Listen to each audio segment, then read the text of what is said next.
There is a unique gravity in corporate America that defies the laws of physics. The heavier the failure, the higher the trajectory. We call it failing upward.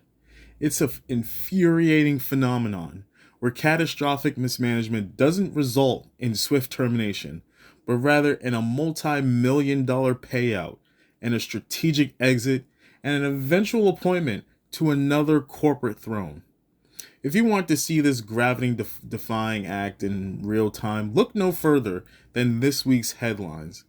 According to a recent Variety feature, David Zaslav is preparing to exit Warner Brothers Discovery following a colossal $111 billion acquisition by Paramount Skydance. His departure gift? An estimated golden parachute of at least $500 million, $500 million.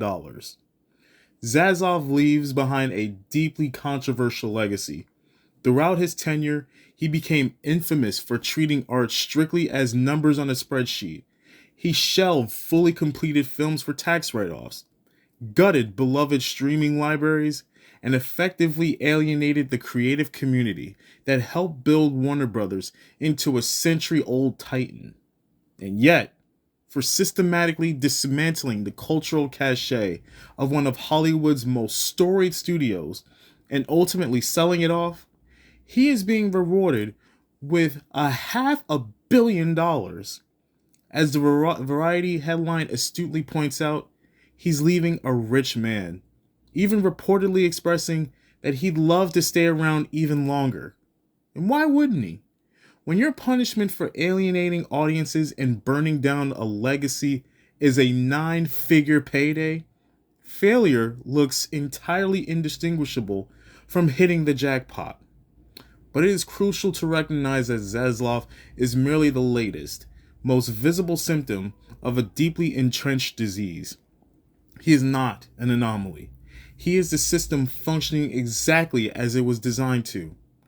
In almost any other profession, poor performance yields direct consequences. A chef burns every meal gets fired. A contractor who builds a collapsing house is sued. But in the rarefied era of C-suite failure, is generously underwritten. When a massive merger or acquisition results in thousands of layoffs, the rank and file employees pay the price of their leaders' strategic pivots with their livelihoods. The executives who orchestrated the chaos, however, are insulated by fail-safes, accelerated stock vesting, ungodly cash severances, and tax reimbursements that their guaranteed wealth multiplies regardless of the wreckage they leave behind. We are watching an economic ecosystem that actively rewards value destruction. It sends a chilling message to the marketplace. It is infinitely more profitable to be the butcher than the builder. Until the board of directors and shareholders begin demanding genuine accountability, tying executive compensation to long-term creative health and institutional stability rather than short-term liquidation metrics, this cycle will continue. Corporate America doesn't just tolerate failing upward, it heavily subsidizes it. And until those golden parachutes are finally cut, executives will be jumping out of every very plane they crashed, landing safely on mountains of cash, while the rest of us are left to sift through the debris.